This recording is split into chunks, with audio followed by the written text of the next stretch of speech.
Good morning, सादर नमस्कार। Sir, unique कब स्थापित हुआ था और आपने कितने बच्चों से शुरू किया था इसको? जी, आज के इस प्रेस कॉन्फ्रेंस विषय में यूनिक कब स्थापित हुआ, सन 2011 में महज 20 बच्चों से शुरुआत मैंने की। एक गरीब किसान का बेटा हूं। अपनी मेहनत और अपने बूते के जरिए शिक्षा के सभी पायदानों को सहजता से पार करते हुए मैंने इतने बड़े प्लेटफॉर्म और साम्राज्य को अपना हिस्सा बनाया। मानता हूं मां सरस्वती के आशीर्वाद से ये संभव हुआ।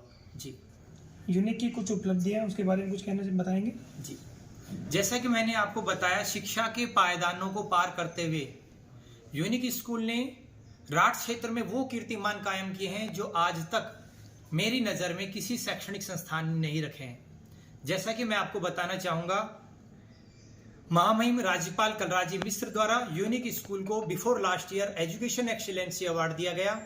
Indira Priyadarshini award, police pride award, inspire award, Kalibai Bhil योजना के जरिए अनेकों स्कूटी कार्यक्रम, सामाजिक सरोकार की भूमिका में यूनिक राठ क्षेत्र का एकमात्र संस्थान है। जी हाँ, सामाजिक सरोकार की भूमिका में यूनिक एकमात्र ऐसा संस्थान है जिसने हजारों की तादाद में वृक्षारोपण का कार्यक्रम और पौधा वितरण के कार्यक्रम किए।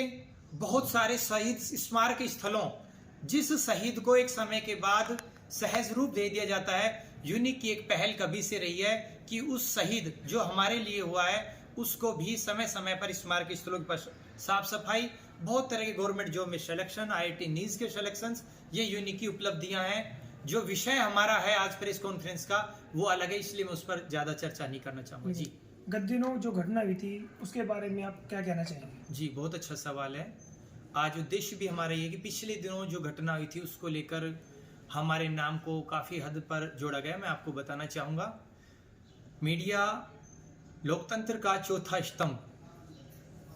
गत दिनों हुए घटनाक्रम में महज हमारे नाम को राजनीतिक रूप देकर एक षड्यंत्र के जरिए, एक भंवर के जरिए उलझाया गया, जिसमें कुछ ऐसे संस्था प्रधान भी रहे जो शिक्षा मानकों पर खरे ना उतरे, तो उन्होंने हमें नीचा गिराने के लिए इस प्रकार के पायदान का सहारा लिया। मैंने अपनी सफाई के तौर पर वो वीडियोज हमारे बहरोड पुलिस थाना को उपलब्ध करवाए हैं जो मुझे काफी हद तक निर्दोष साबित करने में मददगार होंगे। जी, अगर आपके ऊपर आरोप साबित होते हैं तो फिर आप क्या करेंगे? यदि मुझ पर आरोप साबित होते हैं तो हम क्या करेंगे? ये यूनिक आज सोसाइटी में, क्षेत्र में, शिक्षा के क्षेत्र में आयाम कायम कर नए नए पहल कायम की है। मेरा मान, मेरा सम्मान, मेरी प्रतिष्ठा, मेरी पहचान मेरा यूनिक संस्थान है। यदि किसी भी रूप में न्यायपालिका के द्वारा मुझे दोषी करार दिया जाता है, मैं इस यूनिक फाउंडेशन से अपने पद के लिए सदैव के लिए इस्तीफा दे दूंगा। न्यायपालिका का हर निर्णय मुझे शिरोधार्य है। न्यायपालिका के निर्णयों का मैं सम्मान करता हूं। सिर्फ और सिर्फ यह राजनीतिक षड्यंत्र का रूप था, सामाजिक रूप से मुझे क्षति पहुंचाने का एक भाव था।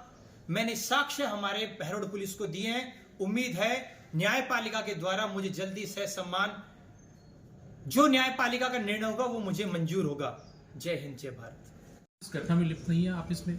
जी, मैं इस घटना में बिल्कुल भी लिप्त नहीं हूं। राजनीतिक षड्यंत्र के जरिए जो संस्था प्रधान शिक्षा मानकों पर खरे उतरकर मुझे प्रतिद्वंदिता में डिफीट नहीं कर पाए, महज ये उनका एक राजनीतिक षड्यंत्र है, एक भंवर के रूप में मुझे उलझाया गया है।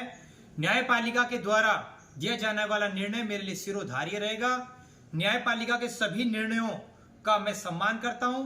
इसी मीडिया को साक्षी मानकर मैं आपको बताना चाहूंगा, जिस दिन मुझ पर हमारे माननीय न्यायालय के द्वारा किसी प्रकार के आरोप साक्ष्य के तौर पर दिए जाएंगे, उसी दिन मैं यूनिक फाउंडेशन से अपने पद से सदैव के लिए इस्तीफा दे दूंगा। सुमित यादव की पहचान यूनिक स्कूल से है। जी, जो इस घटना को लेकर छवि में काफी हद तक गिरावट भी आई है, जी, तो उसको उभारने के लिए अगला कदम सुमित यादव का क्या रहेगा? पहले सामाजिक सरोकार में बहुत बेहतर काम किया, उससे 5 गुना बेहतर काम अभी करेंगे। और मुझे उम्मीद है मैं अपने इस मान सम्मान को बचाने के लिए ही अपने यूनिक को आड़े ले रहा हूं। जिस यूनिक को लेकर ये प्रतिद्वंदिता रखी गई है, ये षड्यंत्र भंवर बनाए गए हैं, उसी का निचोड़ यही रखा है मैंने। मैं अपने यूनिक पद से हमेशा के लिए इस्तीफा दे दूंगा।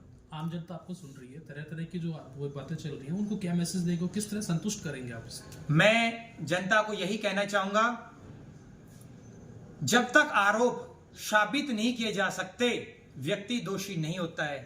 आरोप तो मैं भी आप में से किसी भी एक भी व्यक्ति पर लगा सकता हूं कि आपने उस दिन ये घटना की थी, ये काम किया था, इतने रुपए चोरी किए थे, लेकिन बिना साक्ष्यों के किसी को हम दोषी नहीं ठहरा सकते। सुमित जी, जिस हिसाब से आप बता रहे हो एविडेंस आपने थाने में दिए हैं जी, उनको देखकर क्या लगता है किस हद तक न्याय मिल पाएगा, किस हद तक जी। आप दो? देखो, वीडियो साक्ष्य के तौर पर संबंधित पुलिस थाना में हमने एक वीडियो उपलब्ध करवाई है। उम्मीद है वो वीडियो मुझे न्याय दिलाने में काफी हद तक मददगार साबित होगी। जैसा कि मैं आपको पूर्व अगर आप बता चुका दोषी नहीं थे तो कोर्ट ने आपको 2 बार जमानत क्यों नहीं दी? जी, देखिए, इसके लिए तो फिर न्यायपालिका के लिए मैंने अब सब कुछ आपके सामने महज ही रखा है, तो मुझे नहीं लगता कि इस विषय पर हमें कोई टीका टिप्पणी करनी चाहिए।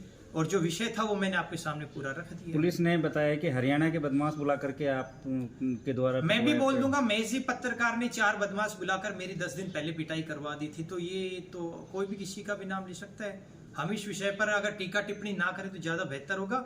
मूल बात थी वो वास्तविक रूप में मैंने आपके सामने रखी है।